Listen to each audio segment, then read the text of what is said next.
क्या कोई इंसान मरने के 90 साल बाद भी हर दिन लाखों लोगों से बात कर सकता है?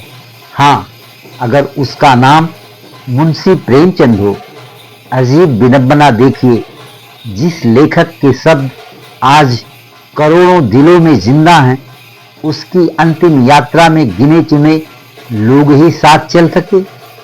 लेकिन इतिहास ने साबित कर दिया, शरीर जाता है, विचार नहीं। प्रेमचंद किताबों में नहीं बने, वे लोगों के दुख में बने, और उन दुखों में एक चेहरा था कजाकी। आजमगढ़ की सगड़ी तहसील, एक साधारण डाक ढोने वाला, न कोई बड़ा पद, न बड़ी पहचान, लेकिन उस साधारण इंसान का स्नेह एक छोटे से बालक के मन में ऐसा उतर गया कि वही बालक आगे चलकर मुंशी प्रेमचंद बना, और उसने लिख दी अमर कहानी कजाकी। यही प्रेमचंद की सबसे बड़ी ताकत थी। जहां दुनिया बड़े लोगों में इतिहास खोजती है, वहां प्रेमचंद छोटे लोगों में इंसानियत खोजते थे। उन्होंने किसान को नायक बनाया, मजदूर को सम्मान दिया, गरीब की पीड़ा को आवाज दी, और साहित्य को समाज का आईना बना दिया। गांधी पीजी कॉलेज, मालताड़ी में मुंशी प्रेमचंद साहित्य, समाज और मानवीय मूल्य विषय पर आयोजित राष्ट्रीय संगोष्ठी हमें यही याद दिलाती है कि एक बेहतर समाज केवल कानूनों से नहीं, संवेदनाओं से बनता है। और जब तक इस देश में एक भी पाठक प्रेमचंद को पढ़ता रहेगा, तब तक कजाकी जैसा पात्र जीवित रहेगा, होरी जीवित रहेगा, हामिद जीवित रहेगा, और सबसे बढ़कर इंसानियत जीवित रहेगी। प्रेमचंद का साहित्य भारतीय समाज की खाती है। इस कार्यक्रम में मुख्य वक्ता वर्तमान साहित्य के संपादक एवं प्रगतिशील लेखक संघ उत्तर प्रदेश के महासचिव डॉक्टर संजय श्रीवास्तव ने कहा कि प्रेमचंद का साहित्य केवल यथार्थ का चित्रण नहीं करता, बल्कि समाज में सामाजिक परिवर्तन की चेतना को जगाता है। इस कार्यक्रम में विशेष रूप से उपस्थित कॉमरेड हरिमंदिर पांडे ने मुंशी प्रेमचंद के साथ कजाकी के संबंधों को कजाकी कहानी के हवाले से व्यक्त किया। यह ऐतिहासिक कार्यक्रम है।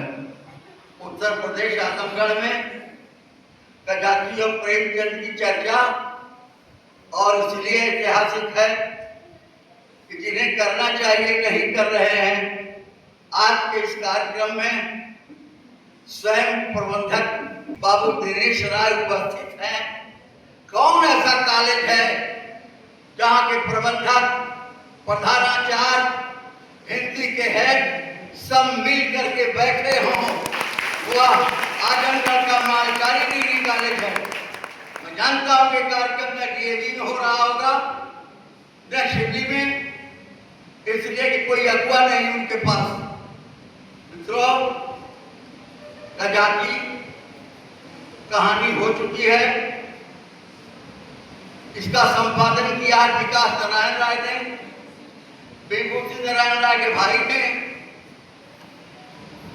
ये डीजीपी यूपी थे, वो डीजीपी हरियाणा थे। मैंने उनको फोन किया, अरे विकास भाई, प्रेमचंद का तो बचपन का जीवन आपके क्षेत्र जीएमपुर में भी बीता है। कहें कैसे? आश्चर्य हुआ। मैं बड़ा मोबाइल व्हाट्सएप जानता नहीं, मैंने पूरा एक पैराग्राफ पढ़ के सुना दिया। मैंने कहा तहसील का नाम इसलिए नहीं है, और इसलिए है कि केवल सगड़ी तहसील है जिसके पीछे ताल है, जहां से केवल गट्टा निकाल के प्रेमचंद को कजाकी खिलाता था। केवल गट्टा कितने लोग खाए?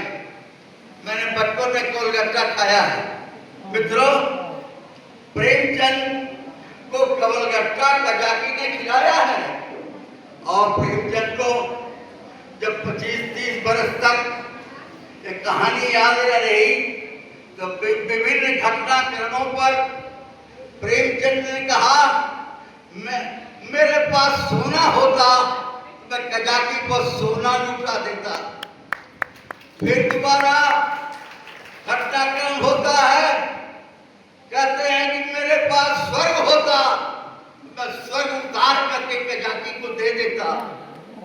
फिर आगे घटनाक्रम होता है, याद आता है, कहते हैं कि मेरे पास कोहिनूर हीरा होता, कोहिनूर हीरा तो मैं कजाकी को दे देता।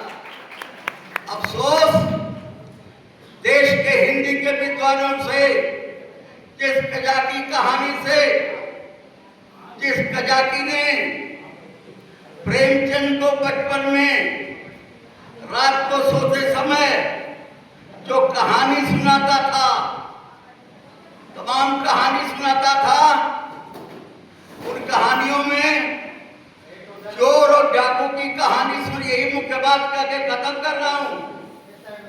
चोर और डाकू की कहानी कजाकी सुनाता था प्रेमचंद को, बड़े ध्यान से सुनते थे। जब वो ये कहता था कि धनियों को, धनी लोगों को लूट करके चोर और डाकू गरीबों में बांट देते हैं,